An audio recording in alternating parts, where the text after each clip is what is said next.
Thanks for doing the pod, man. Everybody, welcome to Fahim Anwar Dance Hour. We got AdamW, Adam Wahid. What do you like to go by? AdamW. AdamW. Really? Yeah, it's just That's a lot so of people cool. can't pronounce Wahid, believe it or not. No, It's I an believe issue it. I believe it. I've been doing stand-up as Fahim Anwar for a long time. Yeah, you probably get it. Oh, yeah. And they'd be like, all right, this next guy, even if they come and they try to go, all right, how do I say it? Okay, in the first name? Mm-hmm. Okay, in the last name, it's Anwar or Anwar. Okay, and it's Fahim. Mm-hmm. And they want to get it right so much, but then they're just so nervous on stage, and they're like, Shmamir Mawar. And then they come up, and they're like, oh. Sorry. And then there's nothing you could do. You can't be like, actually, it's Fahim Anwar, because then you seem like an asshole to the crowd. Yeah. So I just roll with it. I pretend I'm whatever he said I was. So you can't even do anything. At least I can say AdamW, you know? Yeah, that's awesome. I should have thought about that beforehand. Maybe you FA. You go by FA. Just go initials. FA? Yeah. Have you thought about a Hollywood name? Or were you ever like told to have a Hollywood name? No one told me. And then I've thought about that only recently in the last year. I'm like, what would my career be different if I wasn't Fahim Anwar? If I was just like... Yeah, it's because you read that on paper. I'm Frank like, Andrew. Whoa. Well, there's all these... Well, it's cool because you kind of have the same experience as well. I can talk to another artist of color who has this dilemma where you go, do I just use my regular name or do I use a different name? But I didn't think about that until like now. But I'm in too deep. I can't. Oh, it's over for you. It's yeah. over. Well, you know what? Now I think it's in our advantage. You know? The with diversity angle? Yeah, you hit that diversity card. They want to hear that name. Yes and no. One thing that I found is Hollywood is woke and they're getting pats on the back for diversity and all this, but it's sort of like they want you to be diverse in the way they want you to be diverse. Like if you're just a regular funny brown person who wants to do just regular stuff, like human stuff. Yeah, they're not for that. They save that for like, they're not like, oh, we ready can get for that from a white guy. Yeah. We want you to it's talk true. about how you were a refugee Yeah. and like your immigrant They experience. need the accent and everything. Yeah, they kind of want a window shop. They want to like true. strife window shop. Every single callback I've gotten, like when I do a lot of auditions, especially if it's like Middle Eastern role, I'll do a Middle Eastern like accent that I have, you know? Yeah. And I give them 2 takes. I give them a regular one and Middle Eastern one. Every time I do a Middle Eastern one, I'm like, oh, we love that. Yeah. So Oh, authentic. yeah. Spice it up a little that's bit. So you good. know? Yeah. So, I mean.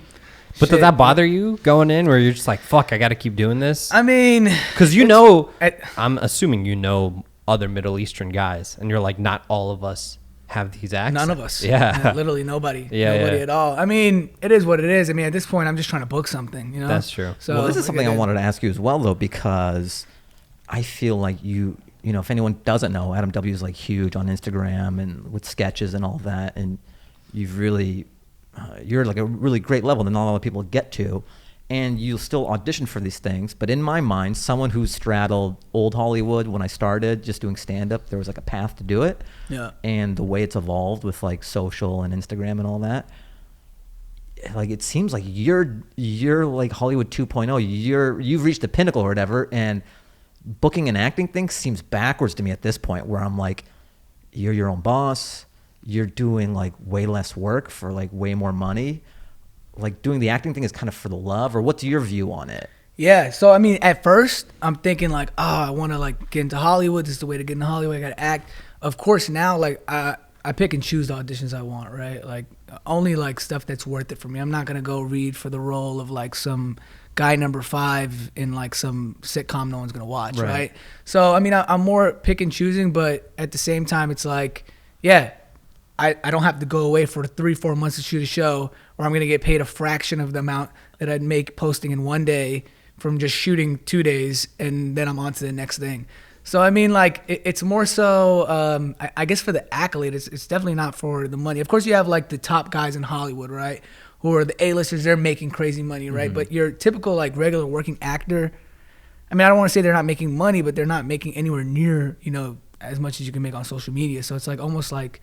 You're taking a pay cut to do the acting thing, and if it's not enriching your life or you don't love the role, you're kind of in a position of power. You have leverage, so you can be choosy with what you want. Exactly. So beforehand, what was? Were you just like acting out here, or? So when I first moved out here, what was your path? I was actually doing stand up. I was horrible. I mean, I wasn't horrible, but I wasn't like, you know, I wasn't killing it. How many years ago was this? This was, I've been in LA for 4 years now. This was like 2 years ago. Okay. I was doing stand up. And where did you go to get up? I did Haha Cafe. Okay, North Hollywood, yeah. And then the rest were all like really shitty bar gigs. Like horrible. Like I don't know. You've probably done those. I'm no stranger to those. Yeah, like I was doing shows and like nobody's even listening. There's people eating and like drinking, and I'm like, what? Why did you guys host a comedy show? Yeah. Like, why am I here? No one's even listening. There's like one like crazy lady in the front who seems like local and just only one listening, and Yeah. everyone else is like no one's listening at all. So I mean, I was doing that, and I'm like, fuck, this is so hard. And I was trying to get a manager. I was trying to get an agent. Couldn't. I was trying to get an audition. Couldn't even get that. And it was so tough. And at the time I was an assistant. So I was actually living in Long Beach, and I would commute to LA every single day, bus and train, literally hour, 45-minute commute. Oh, public transportation. I didn't have a car. Damn. And I literally came every single day. I took like the first bus and train here, would do stuff for my boss. Then like I'd hang out, walk around, hang out in Whole Foods parking lot. And then I would come back at night. And I would do that. And then in between, like at nighttime, I would try to go watch stand up, or like I knew one guy and he'd get me on shows here and there. And I was doing that for a year and a half, and I was like, fuck, this sucks. Like I had a college degree, right? And my mom was like, what the fuck are you doing? Like move back home, you know? Yeah. And it was just, I was ready to give up. I was like, this sucks. And I saw people making stuff online. I'm like, shit, let me try that. Like maybe I could do that. So I just researched like, how do you shoot? How do you edit? I'd watch people's videos. I would download them. I'd watch them over and over. And then I started making videos. Of course, like when I first started, I had my first video had 93 views. 93 views. I had like 300 followers. Wow. And then I started doing that, and I was like, well, this is even harder. Fuck this. Now I'm really moving back home, right? So I hung out for like a month, closed out the month to get like my last paycheck from my boss. And I'm from New York, so it's like a $500 flight. So I had to like save up a bit. Yeah. I wasn't making much as an assistant. And I was like, fuck it. While I'm here, I might as well make a few more videos. Why not, right? And like the fourth or fifth video I did like 500,000 views out of nowhere. Damn. Like Ludacris posted it, like World Star, all these big channels. And my page went from like 300 followers to 7,000 followers. And that's when I was like, yo, this is what I'm going to do. This is it for me. I quit. I moved to North Hollywood. All I did was shoot videos. Just kept shooting videos. I wasn't making any money at all. No money. Just shooting, growing my following. Other big creators started to reach out. I started collabing with them. And I'm like, how the fuck does everyone make money? Like, how do you guys make money? They're like, well, we do brand deals. I'm like, oh, I got to get a brand deal. So I just kept shooting. I kind of put it out in the air, just spoke it into existence. I started getting brand deals. Started making a lot of money. And then I got a manager. I signed a CAA. And then after that, everything, all the stars kind of just aligned. Oh, wow. Damn, so that video happened just while you were waiting to collect enough money to go back to New York? Yeah, and I was like, at the time, I was super depressed. Like, I was here for a year and a half. Wasn't really friends with anybody. I mean, I the only people I knew were through my boss. Yeah. But like everybody I was meeting was like, oh, this is my assistant. You know, like, Oh, who just wants to pawning hang you out off with to like, the- yeah, yeah. you know? So if I'd be like, yo, I got this idea, right? And they'd be like, yeah, you're just this guy's assistant. You know, they wouldn't say it, but like you get the energy, Yeah. right? So like, it was just horrible. It was like nothing was going my way. I wasn't making any money. I was fucking commuting like an hour and a half. For a year and a half I did this. For a year and a half, it was horrible. And yeah, I was just ready. I was like, I'm going to move back home with my mom and just get like a corporate job or something. And thank God I didn't. What did you study in college? Sociology. Oh, wow. Yeah. Okay. You played football in college too? Yeah. How did that go? Yeah, what position were you? I was a corner. right. I mean, yeah, it was a D1 school. I only really played special teams though. Oh, okay. Yeah, I wasn't that great. I wanted to go to the NFL, but it just wasn't good enough. And then that's when I was like, I was in Texas at the time. I went and moved in with my sister who was living in Texas at the time after I graduated.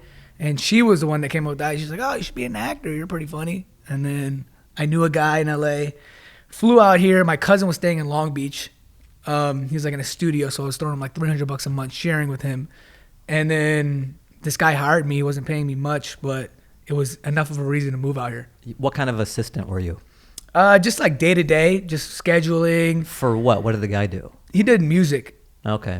He didn't do music. He managed like a bunch of artists. I see. What's funny is Long Beach was my destination as well when I moved out here. Oh wow. So because I got the engineering degree, and then I applied to a bunch of jobs in SoCal, and like Long Beach was as close as I could get.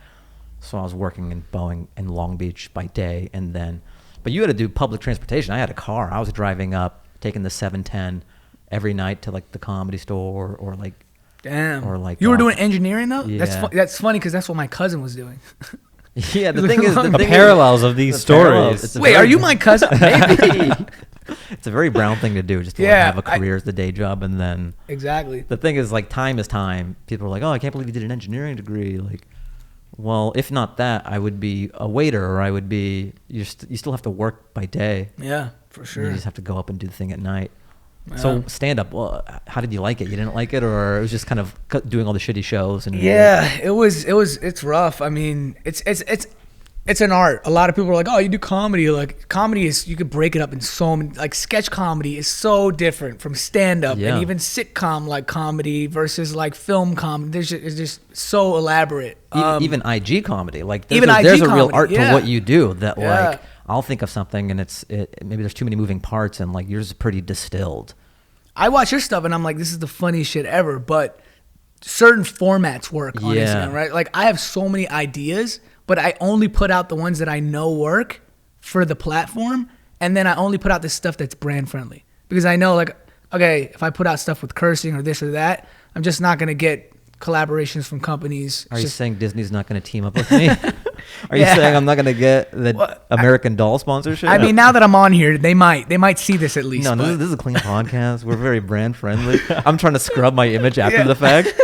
I just bleep out everything I've ever done. I'm telling you, like, it's really like that, especially online. Like, you know, the people who make the most money are the most clean, you know? And even when it comes to, that's just like Disney or somebody wants to collab with you, right? Of course you have to have a clean brand, right? But then past that, when you're monetizing on YouTube or any platform that you can actually monetize, like Facebook or YouTube, your CPM is going to be higher based off how brand friendly you are. Because think about it, more brands are going to want to run their ads on your video. And if you're cursing, doing this, that, and the third, you might just get, like, you know, Just Fleshlight will want to sponsor you. yeah, exactly. And you go, hey. So, like, yeah, the more clear you are, of course, you're opening up for more brands to run ads on your videos. So that's just how it works. So, like, when I create, I'm like, okay, it's very calculated. It's all like a science of how I want to do it. Now, if I want to take a sketch somewhere else, I'm going to go all out, do my thing, do stuff that I would never do for Instagram. You get what I'm saying? I But see. I don't get to do that as much because, of course, my main gig is posting Well, on you've Instagram. built up this great business, and you know the inner workings of it, so Exactly. you're not going to like. Does that limit you though? When you want to do something and you're like, shit, I can't post that because either the audience or the brands. And now do you feel like there's a limitation on your creativity? At first, I was like, yeah, this sucks, you know, like, I can't do any sex jokes and I can't do this and that. But over time, I was... When you see that check, you know. Once you see that check, Yeah, you know. they tell you the number, and you go, "I'll figure it out." figure it out. All right, but we can cut that part out. That's fine. How am I gonna? We'll figure it out. No, it actually makes you more creative. Like, to have to come up with jokes where you can't be like sexual or curse or can't do Yeah. that, it actually like challenged my Yeah. mind. Like, I was dirty as Yeah. hell when I was like starting. I was like, oh, I got this idea. Yeah. I'm smashing a girl, and then all of a sudden, like, you know, Yeah. I can't do any of that stuff anymore. It's funny you say that. You're part Iranian, half Iranian, right? Yeah, or like 30%. Have you watched any Iranian films or anything? Growing up, like, a I little bring it up bit. because, like, in Iran, there's like hella censorship, you know, like a lot of American films couldn't get into it. So, like, I love Iranian cinema, and this one director was talking about, like, it was actually a blessing that we were censored by, like, American influence or Hollywood, like, blockbuster films, because we had to just create our own thing. And then, you know, the government censors a lot of films made in Iran. So it's like we're like going in between so many like censorships that we have to battle, that like that forces a new like new form genre almost. of Exactly. creativity that comes out where you're like, Makes okay, you think, yo. man. You gotta think. yeah. Totally. Like I was watching this Turkish satellite TV or something, just at like a grandma or like aunt's house, and so like it was blurred. Like the cleavage was blurred. blur, yeah. Oh, wow. They'll blur their ankles legs and stuff. Yeah. Bro. Like Wow. this is hilarious. Yeah. They really, wow, that's crazy. Speaking, I mean, this is a weird little thing, but like, have you guys? You're on TikTok. Are you on TikTok? Yeah. Have you guys gotten to prison TikTok? Prison TikTok. Yeah. That's a thing? Yeah, it's guys. What are you in clicking on, man? Bro, Your algorithm. I is don't know like- what it is. Prison TikTok? But prison TikTok's so wild that like it's like prisoners in like their cell. Oh, I have seen that. Yeah. How are they recording? I don't know. And how man. are they posting? I have no idea. But like a lot of them will be like, hey, this is how I make grilled cheese in my cell. And it's like the most creative ways that they like cook food with like the limited things that they have in their cells. But You see the most hardened criminal with scars just like dancing, doing the latest craze. For real. they do literally they do They, that. that's how I saw it. They did that baby give me Yeah, some. yeah. I saw that. And then like I'm there's like three guys. The last guy gets shamed. Hey, I need some of the when these guys get out, contact me. Let's go creative is probably. I don't know if on they'll be point. brand friendly. You go, Disney, look, he's Okay, rehabilitated. look, he did some time, but He paid his time. He paid his dues. Yeah, he paid his dues, you know. Well, yeah, I feel like that goes to what you were saying, where you're like when you are limited by, you know, the content that you can do, that does bring out a creativity. You Yeah. know, Yeah, where because you're- then you're like, what's the smarter joke? I'm actually kind of grateful. That does make sense because when I first started doing stand-up, I didn't swear at all. Like, I'll swear now. I just paint with all the colors just because I want to. I've been doing it long enough. But the first couple of years of stand-up, I made a conscious effort to not use any foul language whatsoever. you got to be way funnier to do that. Like, Yeah, that's just because it's hard. such a crutch early on. Yeah. Like now I can use it as seasoning if I want to, but I think when you're developing your voice on stage or as a comedian, it's so easy to just like fall into fucking this, blah, blah, blah. And then it'll just get like a little titter in the crowd and you feel like that's comedy, but it's a crutch.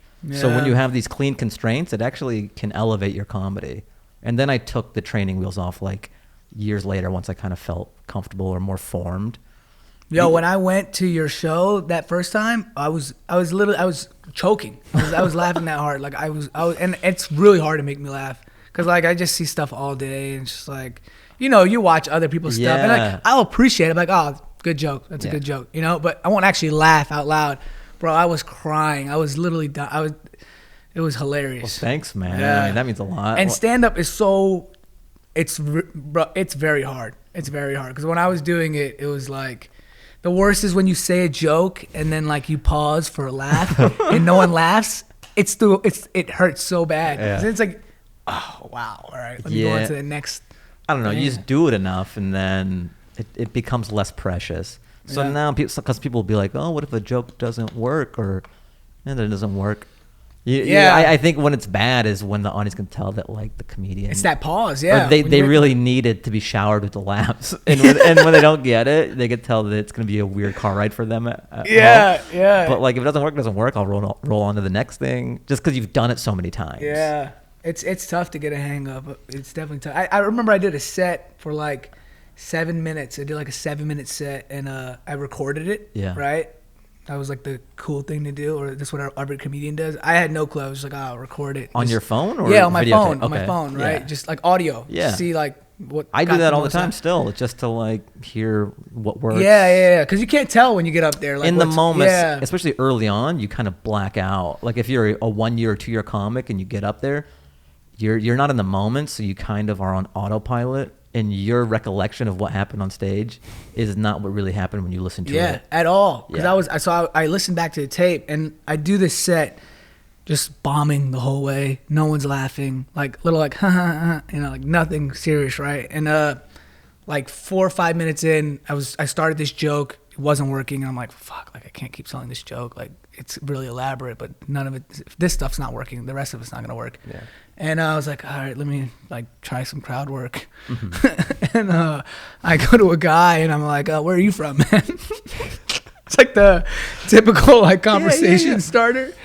And I was like, where are you from? And he's like, I'm from here. I'm like, oh, you're from this basement? The whole place laughs. Like it was the funniest joke Yeah. ever. Then I go back to my set. Nobody laughs. I listen to tape. That was the one joke. Oh man. This one off the cuff like dad joke improv line. And I was like, this is I can't keep this in my set. I mean, You have to perform there all the time. I need this guy to show up and give Yeah. me that same answer everywhere I Like go. you can't perform elsewhere other than a basement. In a Otherwise, basement. And the guy needs to say I'm from here. It's literally the only joke I had. I listened to the whole tape. It was the one big laugh I got. I'm like, this is pathetic. Have you tried comedy like other places like New York? Yeah, open mics though, not Yeah. an actual show. Was there like a difference to the comedy scene there versus here? No, I mean, open mics are the worst. Yeah. Like, cause then no one's laughing. Everyone's worried about their own jokes and what they're gonna say next. And like, yeah, it's hard. It's depressing. Open mics are depressing. yeah, especially like If you're not LA. working out with people that you know and people know you as a comedian and whatever, like, Yeah, it's You know, tough when it's you're tough. just like a new person and you're performing just for other comics. Yeah. That's kind of how LA is. I think New York as well. It's just so saturated with other comedians. I'm grateful that I started in Seattle. So even though it's an open mic, there are enough real civilians to get a gauge on what's funny. Yeah. Because if you're playing just to pure comics, some of the, like what they will laugh at, a regular crowd may feel is a little too dark or whatever. Because like comics are a little dead inside. Yeah. They're pretty jaded. So True. if you're getting a rise out of just like the comics, you're just playing to the comics, it's bad when you do like The Road or just a regular crowd. You want to do somewhere in the middle. It's tough. Yeah. I respect it, man. It's I think that's how we met. Like, you came to the Comedy Store one time, right? So how did that come to be? You just wanted to like check out the store because you were already doing very well on Instagram, and Yeah. I think my cousin showed me your stuff initially. That's how I knew about you. Do you Wait, know my your cousin cousin? Omar? Yes. Omar yeah, Kadir? yeah. Shout out Omar Kadir if you're Yeah, listening. hey, he's the best man. music. He's my boy. His new song is really It's good. great. Yeah. I think he's like building studios out here and everything. He's doing really well. Oh, He's wow. killing it. So he showed me your stuff. I'm like, oh, this is cool. And then you came to the store that one time, or my manager told me like, oh, Adam wants to come to the Comedy Store. I'm like, yeah, tell him to like come and we'll hang out. So what was the genesis on your end, or Yeah, I wanted to just get back into stand-up more. I mean, of course, like with whatever happened this year, I was planning on getting back into stand-up this year. But you know, I don't think there's much stand-up going on in general. It'll come back. I Yeah, think it'll right come now it's a back. weird time. Yeah. But I think that's a great Like thought right when to I have. wanted to start doing it is when the pandemic started. So obviously I didn't. But I wanted to get back into it. I wanted to get back into it, especially now that I have like an audience. Oh, for so, like, sure. If I want to have a show, I could have, you know, however many people show up and watch me versus before. Yeah. You know, I didn't have the ability to do that. And yeah, that's kind of just why I want to get back into it. And you know, I feel like to be considered a comedian, you gotta do stand up. You know, you can't really go around calling yourself a comedian. That's true. If you're not doing stand up, I mean, not to knock other guys. There's tons of guys who are comedians who don't do stand up. But for me, Yeah. I just felt like that's something I wanted, like a notch I wanted on my belt. You know, Yeah. and I needed to perfect that, or at least like give it a run. You know, I think it's pretty cool that you wanted to do it that way and took it seriously and came to the Comedy Store and were inquisitive about getting back in, because there's some people who amass this audience and just they go, I'll figure it out at the sold out theater, or you know what I mean? Hey, yeah. And that's a way to do it. They can do it, but like for it to be a good show, you could tell if someone's put the work in. Yeah, no, and I think it also comes from like I respect the craft, right? Like I know just because I do comedy here and I'm successful doesn't mean I'm just gonna show up and like, oh, I'm a comedian, I can do this. It's very hard. It's Yeah. very different. So I feel like it's almost like a dishonor to, because could I just get put on a big show? For sure. But, you know, one, I don't want to go up there and bomb. And two, like, I respect the craft. So I want to put the work in, just like I put the work in for sketch comedy on Instagram, right? I want to put that work in for stand-up as well. And then when the time's right, do that kind of show, you know? Yeah, just make it enjoyable for everyone. Yeah, for them, exactly. for you, that everyone's getting the most out of it. I know tons of people who've done that route, you know, and they'll just like, oh yeah, I get millions of views, so I can go and do whatever I want, and they'll go and then they'll, you know, be horrible, and then it's like, yo, it's not. You got to put the work in. Yeah. Like, Yeah. you know. Yeah, but it's very much different things as well. And it was cool because I would hit you up because you knew Instagram so well. So it was a nice little back and forth. Like, Yeah. you had some stand-up questions. I had some like IG questions and stuff. And yeah, you were my guru on that. It was nice to be like, what does this mean? Yeah. or like, how come this is happening? It's a lot, man. Especially like, and obviously all my friends do this, right? So we, just like you're friends with a bunch of comics, all you guys, right? And you guys bounce ideas off each other, and like, you know what's going on at the Laugh Factory on Wednesday, right? Yeah, like I'm So, tapped into the stand-up world, so I know that pretty well. Yeah. But then like social is this other beast as well. Like, and it's ever changing. I want to ask you about this too. It's like evolving all the time. So, you know, the advice you gave me, say maybe a year ago, doesn't work on Instagram anymore. Yeah. And we've talked about it too, where it's interesting that we live in a time where algorithms are dictating art. Yeah. So everyone is just creating to the algorithm. Like, oh, Facebook is pushing reels. That's the type of comedy everyone's getting now. Yeah. Or, oh, TikTok's it. I'm going to dance now. It's true, You know? man. It's true. Because a lot of people, you know, determine whether a piece of content is good based off the viewership. And we know that's not true, right? Yeah. If you can't reach an audience, it's like a tree falling in the forest and no one around to hear it. You can Exactly. make the best thing. But if the algorithm is not set up to boost that signal, it's like you didn't even make it. Yeah, it's almost like you got to play by their rules. Yeah. But I mean, at the same time, I mean, I've always been a believer of like, you know, great content rises to the top always, one way or another. But it does make it difficult. You do have to play somewhat within the guidelines and the rules for you to be seen in that light, you know. And then maybe when you build that audience, even then you have a little bit more like freedom to, you know, branch out and do like a little different style type of content. But to really build it, there's a format, there's a science of how to build your platform to be seen by a lot of people. But isn't that risky though? Because it's like, I think it's always the goal to be like, I want to get to a point with enough followers and audience where I can put out my own passion things, where it's like kind of fuck the algorithm, I can do my own thing. But then you kind of put it out there and then it doesn't do that well. And then, you know, like you'll look at like the followers versus the engagement. And does that ever happen and that deters you from like doing what you want to do? Have you ever like posted something that you're so passionate about and you're like, oh shit, this is performing real poorly. Yeah. I got to scrub this real quick. Yeah.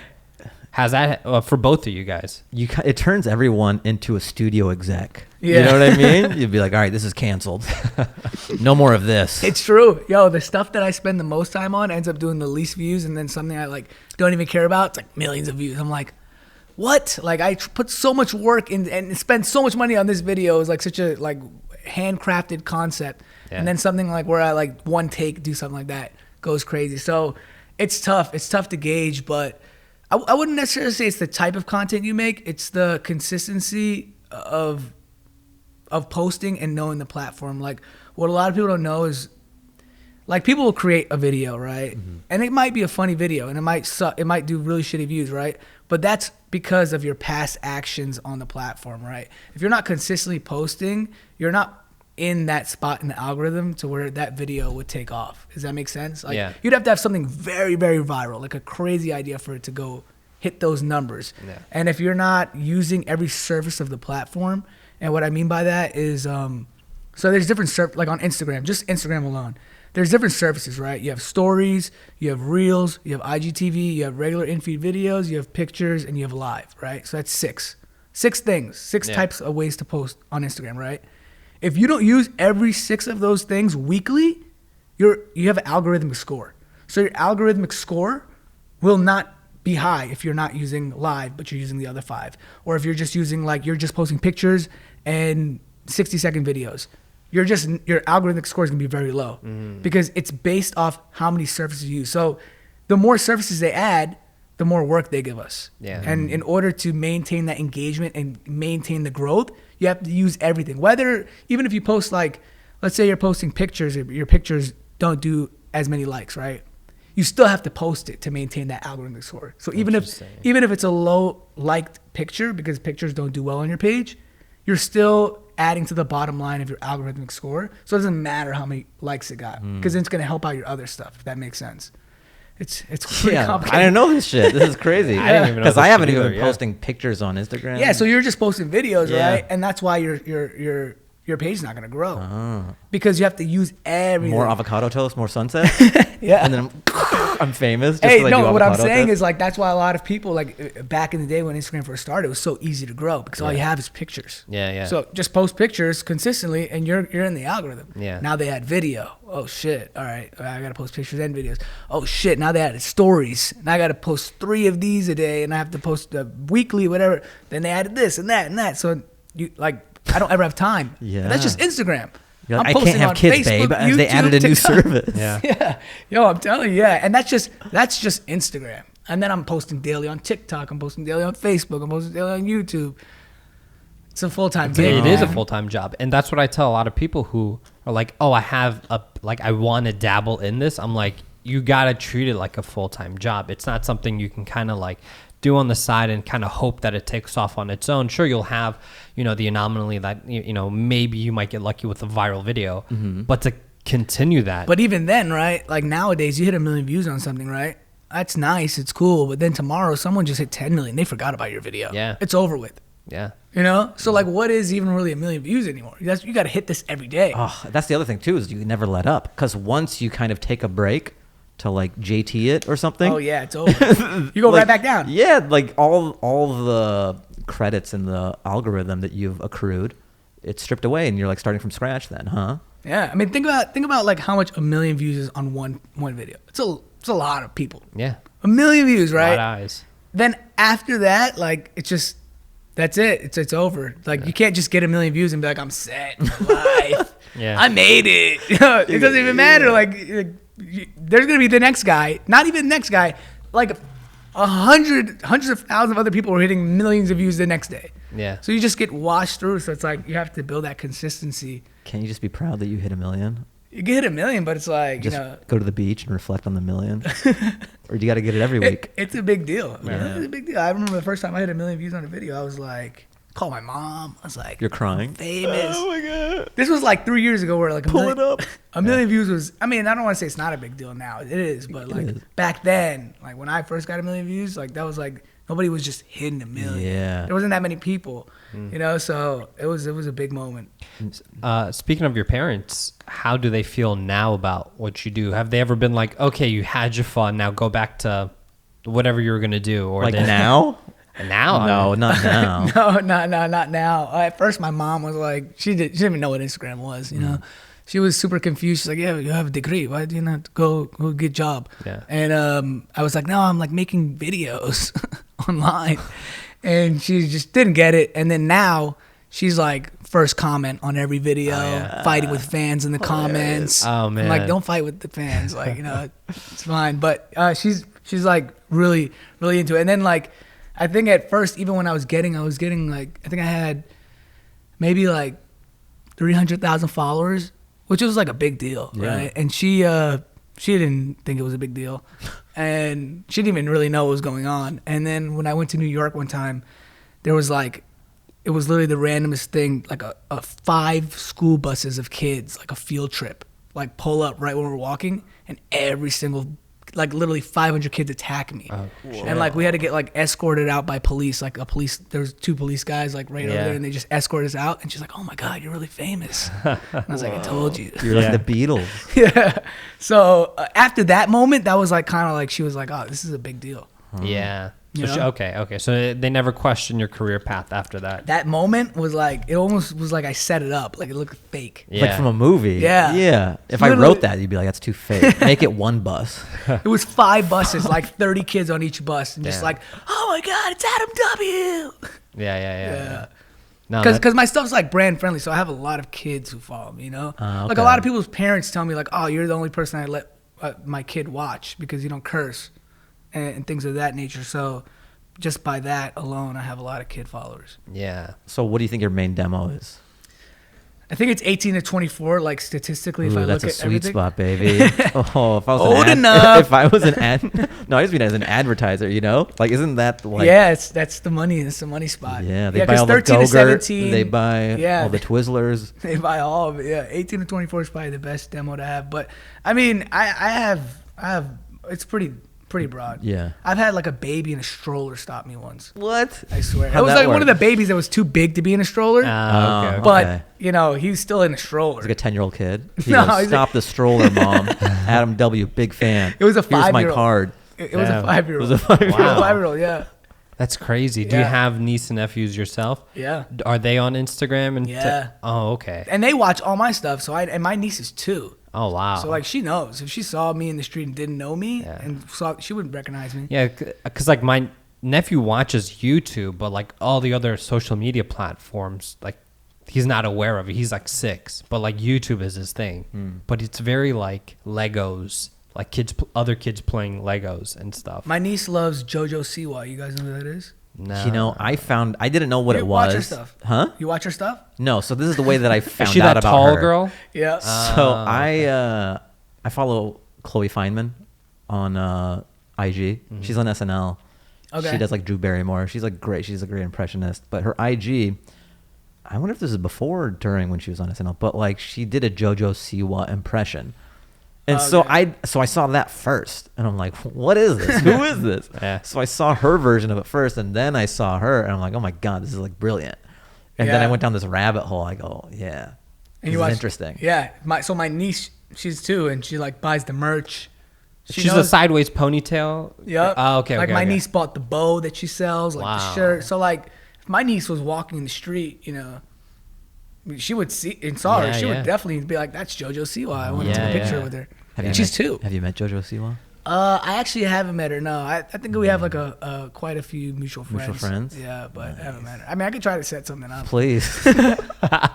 What would that could cross see. branding be? I could Just see like, what would the video? with Hey, me you and ever heard JoJo of Siwa Dance be? Hour? She's We were wondering if you could go She on. would be like, "What's a podcast?" So when do you dance? Like, no, you don't. Just the name. We talk about stuff. More metaphorically. Yeah, it's more metaphorical. What is? She's a dancer, or what's her thing? Just a personality. Yeah, or? like a YouTube personality. Yeah. And that's the other thing too. Like, it's so tough because you get boxed in this influencer world, right? Mm-hmm. And then like people are like, "Oh, you're an influencer. Oh, what do you do? Like TikTok dances, right?" I don't, not knocking that. I don't do that, right? But there's Yeah, like, watch your mouth, dude. That's my bread and butter. Sometimes I get 2,000 views on those. Okay. they're good. I watch. Hey, thanks, dude. Don't forget where you are. No, This ain't the comedy hour. Yeah, it's It's the the dance dance hour. hour. Read the fucking. Right. Guess what pays the bills? you're right. I mean, you're a phenomenal dancer. That's I'm nice. not, I think I'm not good that for a great. comedian, but thank you. I'm not a dancer, but what I'm saying is they box you in this influencer, category, and it's like you're all the same. But there's so many people who do different things. Like for example, I want to act and I want to create my own movies and I write and I do all that stuff, right? But everyone doesn't want to be an actor. Everyone doesn't want to be a director. Everyone doesn't want to be a writer. Some people are totally fine with just staying on the internet and making a lot of money and doing their thing. Yeah. That's it. They reach their pinnacle, and that's fine, right? But for me, I have different goals. But then sometimes I deal with that going into traditional Hollywood. Like, you get categorized as an influencer.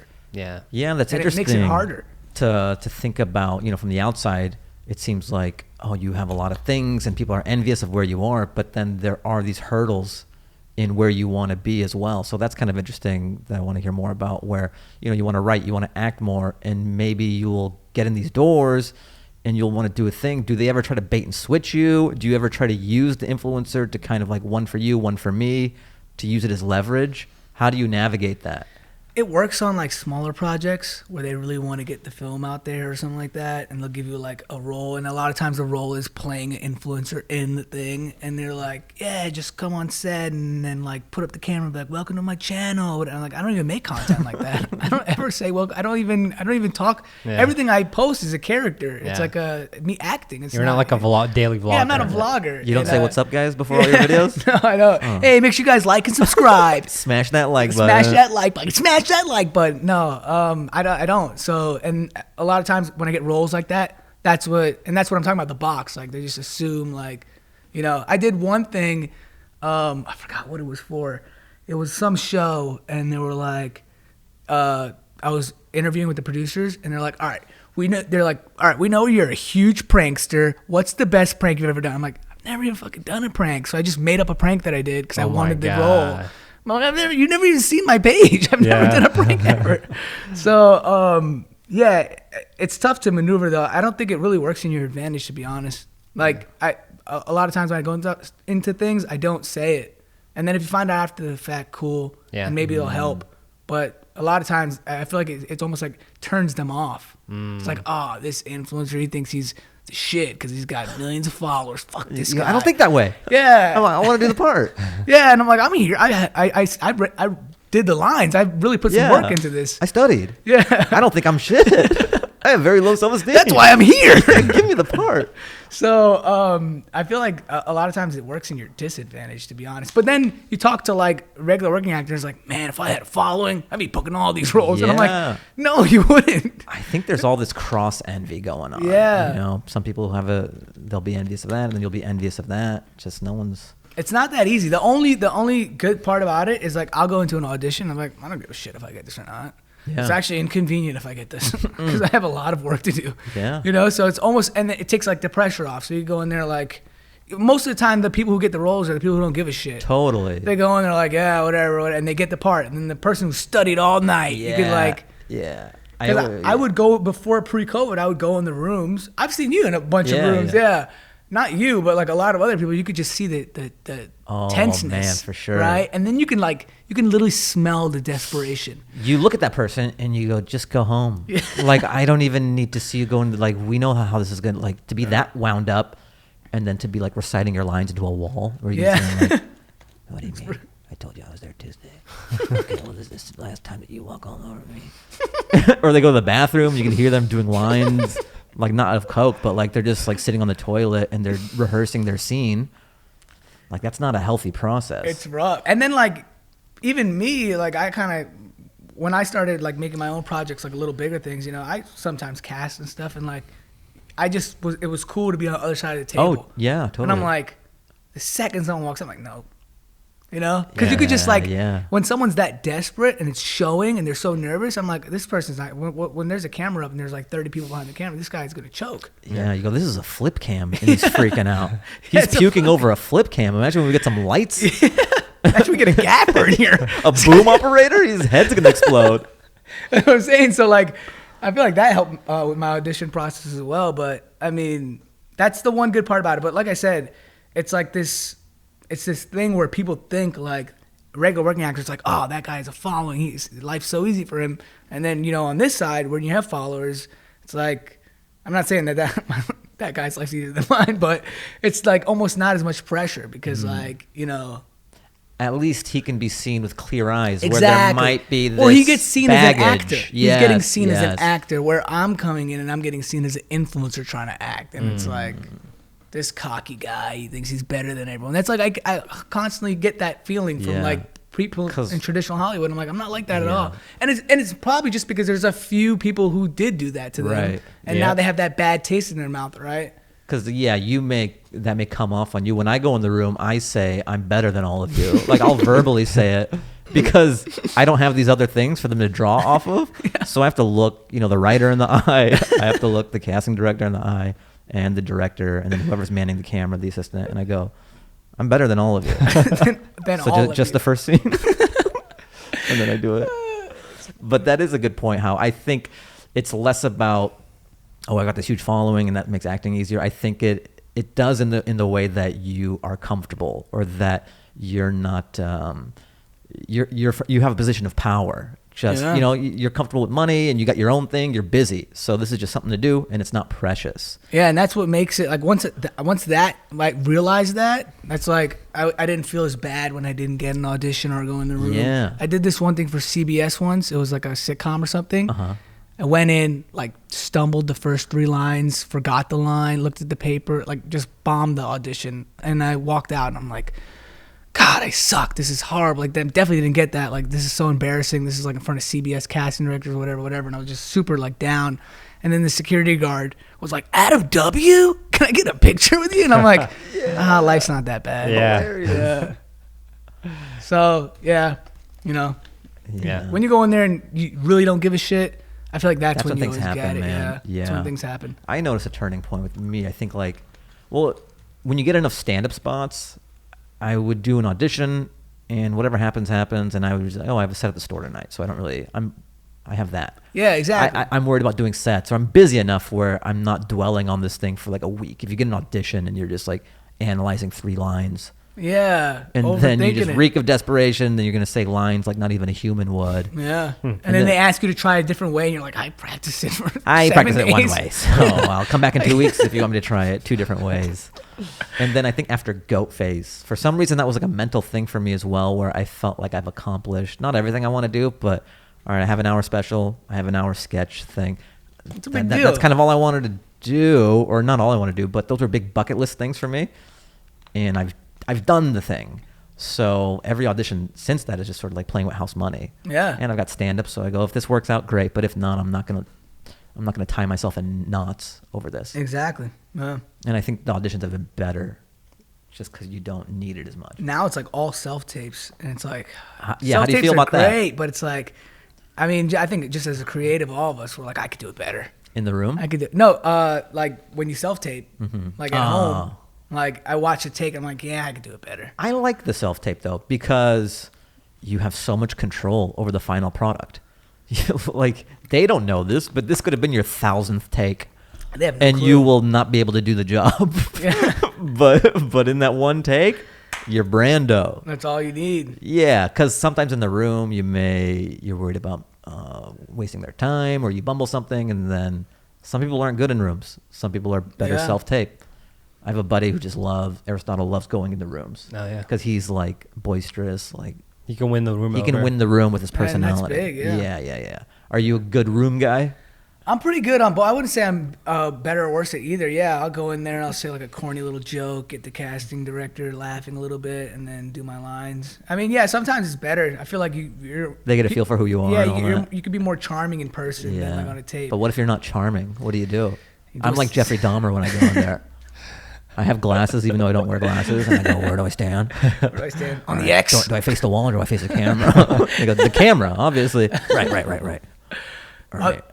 On the self tapes though, like sometimes I'm tempted because I edit all my own stuff. I'm like, should I put background music on this? You put like Nolan hits. AdamW presents self-tape, scene 1 through 3. I always wanted to do like I always wanted to send in a self tape once where it's like a green screen background. And I'm like, scene 1, take 1, and then the green screen moves. I'm on the battlefield. I do the whole scene. I put like $20,000 into it. I'm like shooting. I'm getting shot. Like blood's flying out. And I'm like, thank you. You shoot the movie for them. I shoot the scene. There's like a crane shot.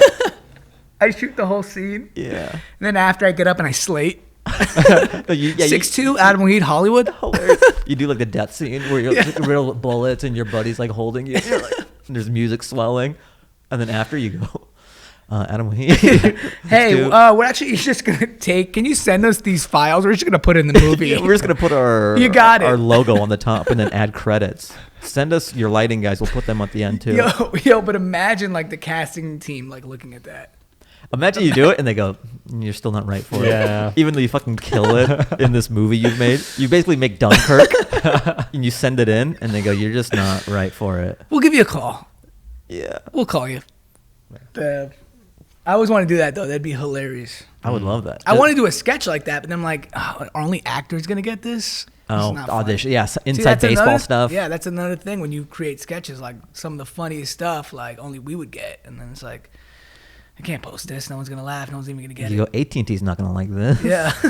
T-Mobile's not going to like this.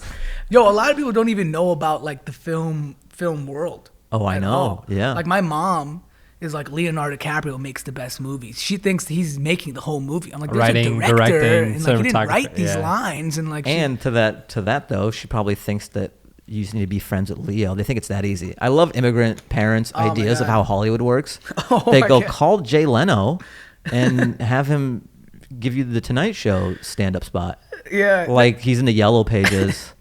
Like L Leno. All right. No, my uncle, he's like super immigrant. And when I first moved out here, I was like at a barbecue, and he's like, "What do you do for work?" I'm like, "I moved to Hollywood. I'm like an actor now." He's like, "Oh, what movie you in?" I'm like, "No, I'm not in a movie yet. I'm trying to be in a movie." He's like, "Why are you not in a movie?" I'm like, "No, because you have to audition, and like it's really hard." He's like, process. Just go do yeah, where they shoot movie. Say, I'm actor. He's like, "I watch Leonardo DiCaprio. You much better. I watch him. I watch you. You're much better than him." I'm like, "You just found out I acted. Yeah. You haven't even seen me act. This guy's like one of the best actors already ever. I know. I like you. I like you. You're much better than this guy. This guy, you're much better than him. You look much better than him." There is a charm to that immigrant mentality though, because I think being born here, you put these constraints on your mind on like how the way the world works, and then there is this charm where they go, just call the person, and you go, that isn't how it works, and then sometimes that is how it works. Yeah. And I think that's why immigrants are so successful in America, because they don't have these blinders on, or they don't have these constant, oh, that's not possible, you need this. They don't have a lot of excuses.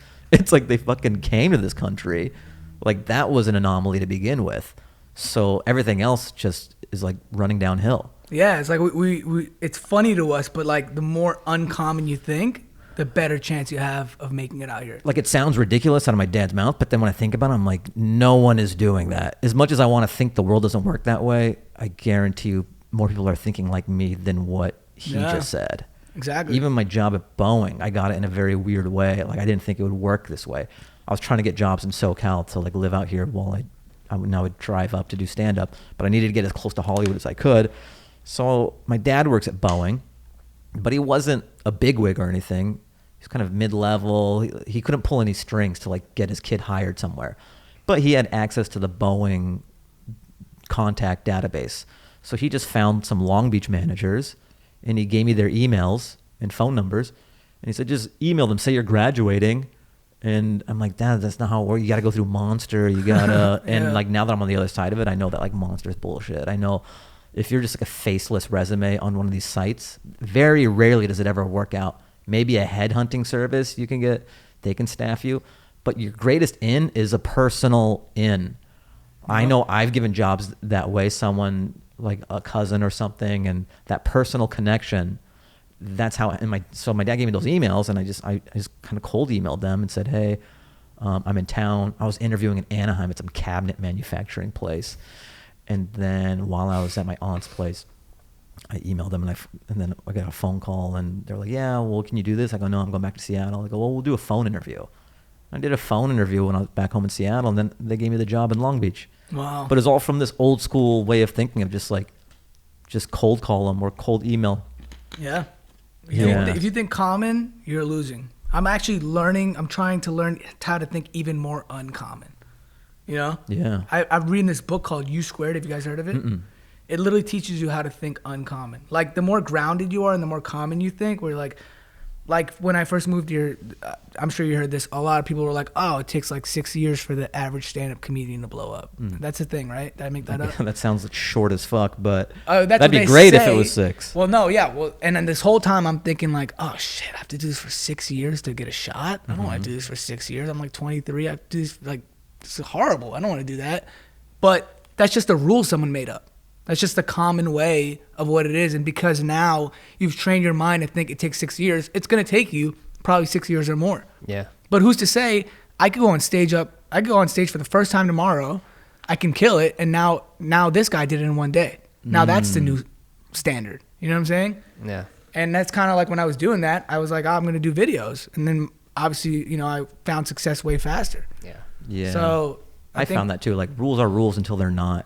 Yeah, like I don't like following rules, or like someone's like, "Oh, well, like if I start posting, how long is it gonna take me?" I'm like, however long you think you can, whatever you believe in. If you think you can hit 1 million views tomorrow, then you can, But if I tell you like 4 years, you're already gonna be thinking 4 years. Yeah, exactly. Yeah, I was scrolling through TikTok today. This guy made a post how 2 months ago he had 0 followers, and in 2 months he has 10 million. And it's like in TikTok you can grow very fast that quick. That dude Dogface or whatever. Yeah. Like I was following him for a long time, but like it took one video. Pre-ocean spray. Pre-ocean. Whoa, you're an OG. But like one video catapulted him to like everyone is now jocking his little thing, Yeah. But yeah, like there's some platforms that, all you need is that 500,000 view video for you to be like, okay, I get the momentum. Let's just keep going, But I feel like that only works with social media. But maybe that's just a conventional way I'm still thinking. Well, that's tough too, though, because like you don't ever want to go too viral. You don't How ever so? want What to do go you too mean? viral. So like, let's say you go really viral off one thing, right? Like flipping a water bottle. Now you're the water bottle flip guy, right? And then when water bottle flip guy wants to come out with some music, we just want to see you flip water bottles. What the fuck are you doing? What if he wants to flip a different type of bottle? No, you got to stick. And they go, no, water bottle. Who was that? You're a water bottle Who's flip that guy. white kid that the floss dance, the floss kid dance? Backpack kid or whatever. Backpack kid. The thing is, you'll go up. Yeah. 10 million in 2 months, but then you plateau. Yeah. Because then it's like, are you just gonna flip water bottles for the rest of your life? Yeah, yeah. Like, and then you get to this point, and I know like I don't want to say who, but I know like 5 or 6 people who've gone through this, right? And they'll be like, let's say it's water bottle flipping, they'll be like, just post water bottle flips videos, right? Then people will be like, yo, this is so old, it's not funny anymore. They'll try something else, and then the same people will be like, where are the water bottle flip videos? And then you post them again, and they're like, oh, this is old. Yeah. So you get like stuck in this plateau. There's no winning. Where now you've built 10 million people who don't care about anything you do besides that one niche, and now you have to almost like grow a whole new audience.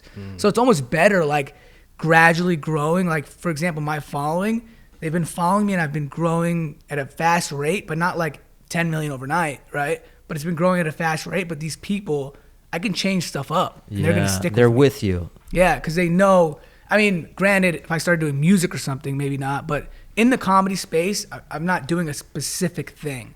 It's like It's sketch can be varied. about It's anything. varied enough where Exactly. they allow you the room to do whatever you want. Exactly. But if you get big off one thing, it sounds good at the moment, but Yeah. you're gonna burn out after like unless. And there's some people who've been able to recreate it. like come up with another viral moment, and then that goes. But it's very hard. It's much harder. Yeah. I've noted like years ago, like back in the day, like YouTube success was all on like intimacy, like vulnerability and intimacy as a vlogger will skyrocket you into like, not skyrocket you, but have that audience to like maintain that audience. Have you had to break away from a character to be like, here, let me tell you guys more about myself as Adam, you know, or what's that fine line between creating the sketches and people wanting to know who you are? Like, do you find that? Yeah, I think more now than ever. When I first started, and that's like kind of what I taught people too. Like, I mean, at least in sketch comedy, like if you're creating videos, no one gives a shit what you're eating for dinner. So why are you posting it, right? Like, you're just, we don't know you. We just want to laugh. We don't care what you're eating for dinner. Now you build this audience and people are like in love with you. Now they want to know more. They want to know what you're having for dinner. Yeah. So it's almost like timely when you post this kind of stuff. Like now people want to know what I'm doing in my everyday life, right? And I'll go on my story and I'll talk a bit more than I used to, rather than before everything like, it has to be a joke. It has to be a joke. It has to be a joke. Because that's the rare thing now.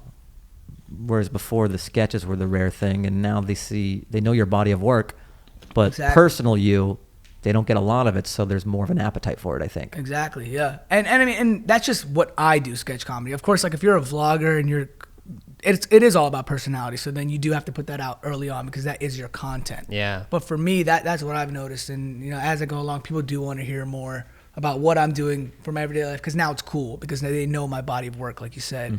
But when you first start, it's like no one cares. Like you're not gonna grow from me showing I had steak and asparagus. If I was a straight up engineer still, and I'm like just having some Apple Jacks, it's a great cereal. I forgot how good this was.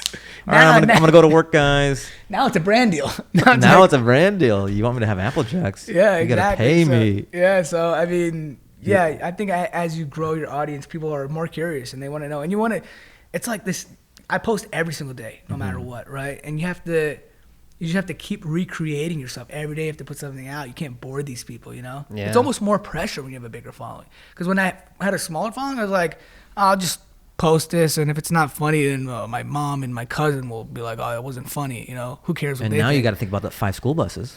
Exactly. Of them being like, this isn't funny. Like 60, 90 kids being. How sad would it be? Like you've kind of fallen off a bit and you're walking down the street and there's 5 school buses and the kids just look at you and then just look forward. That's how you know it's over. Just the 5 school buses. And I'm with somebody like, yo, like 5 years ago, they would have swarmed me. No, how great. You would see the buses coming up and you go, oh, get ready for this. And the kids just see you and go. Yo, it's really like that, man. It really is, though. That's because there's a new guy, there's a new girl. Every day, there's someone new on the internet. And it's like, if you're not staying consistent, and not only consistent, you have to collab with people. You have to be seen by everybody, right? It's really quick to become old news. Man, I'm wondering, like, we're old enough to be from a generation before this was a reality. It's so interesting how the phone has turned everyone into an actor of sorts. Whereas before it wasn't the case. It was this faraway land or whatever. So I'm wondering what it's doing to children's mental capacity where everyone is just trying to be famous. Dude, and imagine having that mentality. My 6-year-old nephew says that. He literally says, I want to be famous. Dude, I noticed that I was shooting these commercials for Sonic. We were like traveling to different states, shooting some promos for music festivals. And when we were in New York, we were walking down the street and there were some cameras. And there would be kids coming, just like, you know, getting out of high school or middle school. And they'd be like, yo, put me in your thing. I want to be famous. Like, they would just say, I want to be famous. Not, I want to be an actor. Or it was less about the art and just more about the byproduct of doing the art. Yeah. So it's like people want to be famous. They just want the fame. They don't care how or for what. They just want fame. Yeah, because it's like the cool, like it's the clout. It's a currency, I guess. Yeah, it really is. Like I was at Shake Shack once with one of my buddies who plays in the NBA, and these kids came up to me and they're like, "Oh my God!" Like they took pictures and like, "I want to be like you when I grow up." And I'm like, what about him? I want to be like this guy. This is when I was growing up. I wanted to be in the NBA. I wanted to play in the NFL. I wanted to that was it excel for me. At something. Yeah, and then like now, like you said, these kids want to be YouTubers, Instagram stars, TikTok stars. I mean, which is great. It's cool, but it's just crazy how it's shifted because now it's not like the cool thing to do is be a celebrity in terms of like a musician or a, you know, sports player. It's like, I want to be a YouTuber. Yeah. I wonder if there'll be, I don't know, maybe it's just every generation goes through this where like a new generation comes by and it's just so different and foreign. I'm sure it'll be fine. It'll even out. But I'm wondering, do you think people will apply themselves to a craft for long enough to get good? Or does that just seem, I'd rather do all these lotto tickets with social? Like, is anyone going to play the bass for long enough to get good? Is anyone going to like really study acting for a long time? Or is it going to be ADD with like TikTok and Instagram? I think there's just so many options, right? You could just do so many things, and there's always been so many options, but now you can see all the options every day. So it's like if something's not working out, like, let me just try something else. Or it's way more immediate, the feedback and whether something works or doesn't, and the likes and all that. Exactly. Whereas playing the bass for 15 years before you become a virtuoso or something is so farsighted that I don't know. We'll see if like the youth has the capacity for that. Yeah, and it's like even just in high school, like imagine we had like Instagram and stuff in high school. It'd be like my cousin, he was getting bullied in high school, and like it's way worse now. Oh yeah, because like, high school never ends. Well, not even that. Like, yeah, it never ends, exactly. So like if like back in the day, if you got like pantsed in school, like, yeah, we're like, oh yeah, you got pantsed, like maybe for a day or so, right? But now someone records it, and now that video is living forever. Oh yeah, and now you're constantly getting bullied for that every single day because it's on the internet. Yeah. And now you're viral for like imagine being a high school kid, getting embarrassed, like being recorded, and then now like. But what if it pops and now you have brand deals? So you just have to get. I feel like you have to get a swirly. Get some Hanes underwear. They don't come off. Yo, the guy who gets bullied has a brand deal at Hanes. He's like, they feel good when they go up my crack. If I get. He drops out, buys a house in the hills. Oh. Yeah, he's like, joke's on you, bullies. Check out my Hanes mansion. And they're like, fuck, we tried to ruin his life and now he's stunting on us. Yeah. Hey, it's like I feel like that has happened. And I'm trying to really think about like certain individuals where it's happened. But then, yeah, you put that video online and the next thing you know, that video's on ridiculousness on TV, you know, and it's like you can never escape it. And it's like up there. Yeah. Like, yeah, you know, like once you leave, once you get pantsed, they make fun of you till like the bell rings. Man. You go home. But now it's like you're going to get on. In the past, you would have to relive it in your mind. Now you can pull up your phone and watch it on a loop. And it's just a moment that's never forgotten. You know? Man, I never really thought about that. But anyway, I wanted to ask you about like your school that you did in Indonesia. Oh yeah, it's very cool. I saw pictures on Instagram. What was that? So how did that come about? The whole story of that? Yeah, so it was just something I've always been working on, trying to build a school. Originally in Egypt, still going to build one in Egypt. It was just way tougher, just because, you know, when you build a school, there's so many variables. You're talking about the infrastructure, making sure it's sustainable, making sure, you know, you have to follow the rules of the government, right? And each government. Yeah, how did that working with like zoning laws or whatever it is? It's really difficult, and it's like stuff that I have no clue about. You know, I'm just learning about it. And of course, when we started it in Egypt, it took much longer, and then COVID happened, so that kind of, you know, made everything go to a standstill. But in Indonesia, I was actually working with I don't know if you guys know Tim Sykes. No, sounds familiar. He's like, tell us about him. He does like stocks, like day trades. Really amazing person. He has a charity called CARMICHAEL. I don't know if you guys have heard of it. They do like tons of amazing stuff throughout the world. Like donate so much money, like all things that have to do with education, environment, like just really an amazing organization that he started. And I think my manager was actually was the one that connected us, and he already had built like somewhat like 50 something schools in Indonesia and Bali, and we kind of just collabed on it. He had a charity, Bali Children's Project. They're amazing. Linked all three of us up together, and then before you know it, we decided we wanted to make a school for 200 kids. It's in this village called Kintamani. It's like 3 hours outside of like the tourist area in Bali. Resorts and everything. Yeah, it's like a one road, like skinny road all the way up to this village. And they actually don't even have too many buildings. They have no buildings. Now they do, but it's literally just like a village. So we built a school for 195 kids. And what's cool is not only is it a school, it's also like used for a town hall and just for a protection, just a building. Shelter. Yeah. So, and then how we got teachers is we got volunteers, people who lived in that village who were able to go to the mainland and get work. And the biggest thing with the school is you teach these kids English, right? And then now that gives them the ability to go to the mainland and get a job and maybe, you know, become something bigger than that and then come back and provide for their community, right? But if you don't have the tools to learn English or, you know, the basic, you know, tools of reading or whatnot, like what can you do? Because if you go out there, right, and you give them clothes and shoes, right, it's nice and it's cool, right? But those shoes are gonna get old, and the clothes they're gonna outgrow them, and then what? It's like you're just putting a Band-Aid on something, right? You're not really doing anything because it's not gonna last. Versus, you know, you give these kids education, you teach them. It's almost like, you know, teach a man how to fish rather than give them a fish, right?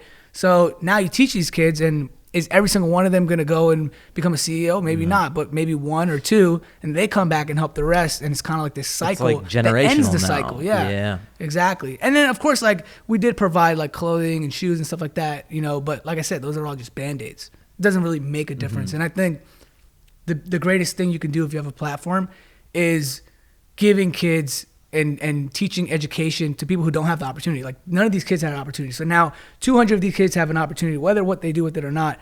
They have the tools to at least know English and read the basics that are not provided to them. You know, we get that growing up. Yeah. And now they have all these job opportunities when they go to Exactly. And you make what you make out of it, you know?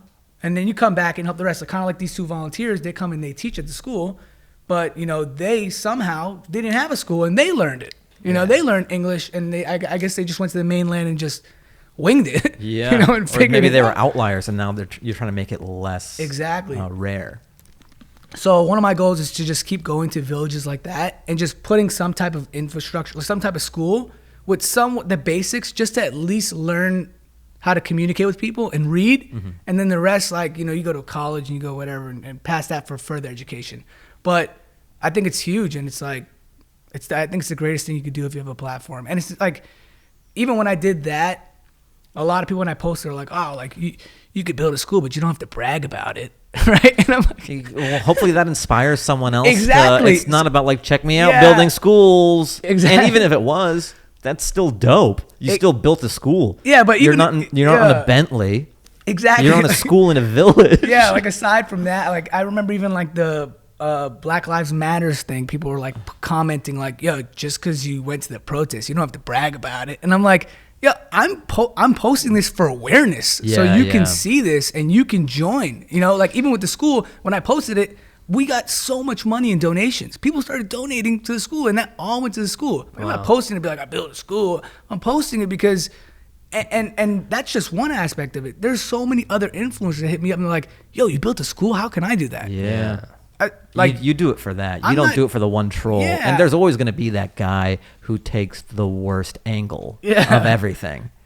Like, you can't play to that guy. The world will just fall apart. Yeah. So, I mean, like, and that's the best part. Like, go ahead. I hope someone outdoes me. Go build a school that's 10 times bigger. Please, let's make it a competition. You know, it's only helping. So that's kind of the goal of it. And for me, that's the coolest thing, the most proud thing I've ever done, aside from, like, making any certain amount of money or views or whatever. That's like, for me, it was the greatest feeling. It was the most satisfying feeling. It was better than buying something for myself, because it's like, these kids never seen a building. That's crazy. Yeah. They've never seen a building. That's insane.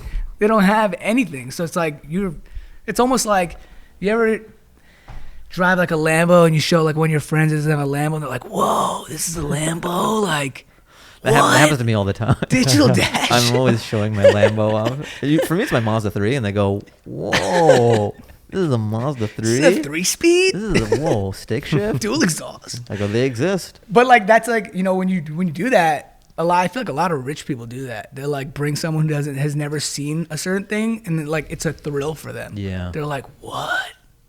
It's like they're experiencing it for the first time, like, through you. That is fun, and I think wealthy people do there is fun in that maybe they're in this world and they get to bring one of their friends or someone who, because it becomes old hat to you. It's old, yeah. So you get to relive it through that other person. Yeah. And then it makes you so grateful, because then when I did it, I was like, this is crazy. Like, they've never seen anything like this. What? And you get to see the firsthand impact. It's not just this idealized version of building a school. you're like boots on the ground, you're looking, and it's like you get to see their eyes light up. Yeah, and it makes you like, even if you're like homeless people out here, right? Worst case, you could just go like in a store and get some water, or you could like you might have to rob someone. You might have to do something illegal, but like it's there. There's nothing there. You don't have a drink. Well, you just wait till it rains. Like, what are you gonna do? Like, there's nothing. You're in the middle of nowhere. Yeah. There's no crutch. There's nothing to grab. So it makes you like. It just really puts into perspective. Like, you're even blessed to just be homeless and living in this country, compared to like being in the middle of nowhere where there's no supply. Yeah. Nothing. There's no overpasses Yeah. over there. Nothing. There's no tents. Yeah, it's crazy. And then you actually have like, we never factor in, but like wild animals. Yeah. Like in dude. that part of the world. That's a good point. In Indonesia and Malaysia, there are like actual monkeys that have like rabies that you gotta like fend off, you know?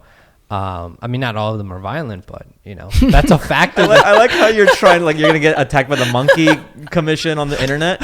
You know, not all monkeys are violent. Some of them, you know, they're not all the same, you know, but some of them just like bananas, and they'll ride a unicycle, and they're very people friendly. I don't want to put all monkeys in the same boat. Not all monkeys, okay? Not all monkeys. okay, Yeah. they don't all have rabies. They don't all have rabies. Some, I'm saying some. Some like this turns maybe. into InfoWars. Yeah. It's just like you get canceled over your Monkeys primate listening take. to the podcast. You're just Like, To the monkey community smoking that have a cigar. offended. The monkey just writing a play, and Let's then he hears move, this, and he's like, just throws the earbuds out. I don't want to lose our monkey community. That's kind of like, you know, a big part of our listenership. It is, you Yeah. know. settle. He didn't say all of us. Settle. Yeah, he said some. Specifically the Indonesian monkeys. You know, the Singapore. Dude, you're making it worse. You're making it worse. Then you threw Malaysia in there. What did they Whoa. do? Well, that was a place where I got to experience like monkeys in the wild and like roadkill monkeys. Like we see roadkill squirrels and deers. Yeah. But there's like monkeys that are like hit by cars. I'm just like on a little moped, like, what the fuck? Yo, did know? you see that thing? I don't know if it was in Bali. It was somewhere where like when the pandemic first started, people stopped going to the monkey forest. It was like Thailand. Yeah. It was like Thailand Yeah, or something. and then they yeah. attacked the streets. Yeah. Like Planet of the Apes. Yeah. Because that was like their source of food. Just tourists going, oh, Yeah. cute monkey. Yeah, and then that's there not was there no anymore. tourists. And then they had Nature. shotguns and they came into the city. Nature healing itself.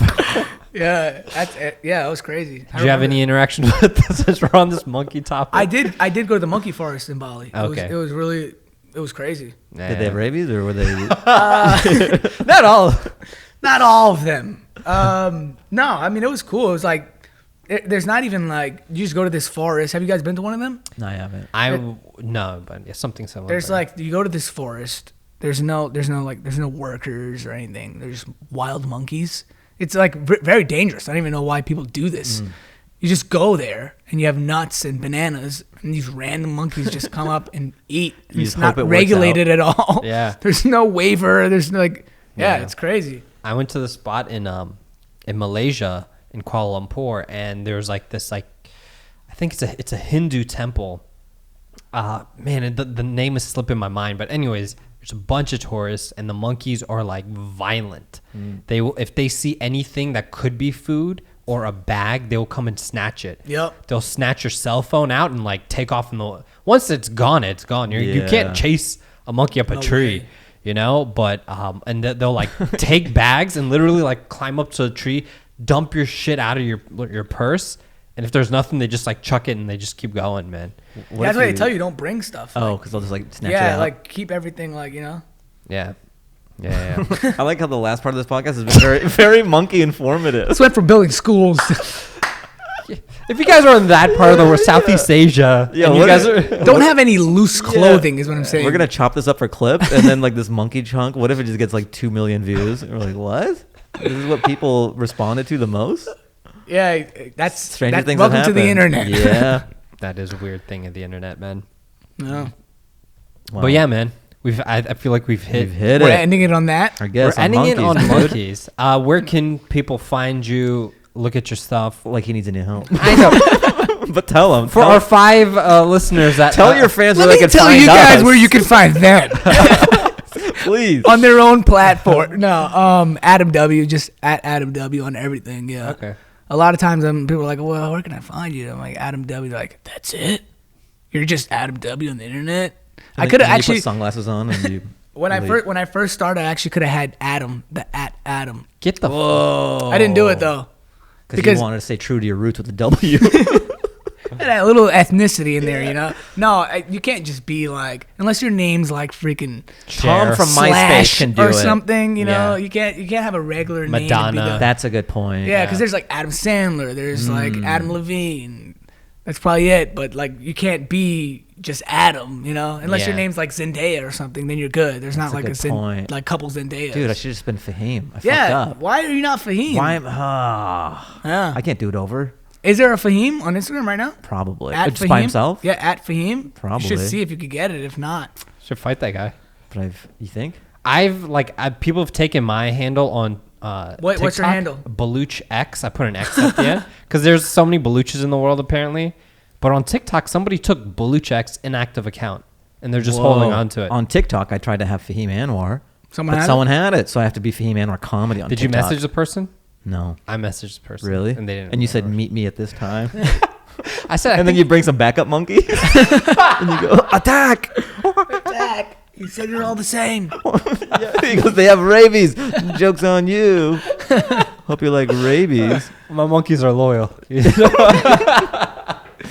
All right. But what are we gonna? Usually we dance out to a track. We don't literally dance. We just play a track. Well, for we the cut people. the cameras. We cut the cameras and then we dance. And then we dance, yeah. That's Let's for our do it. Patreon.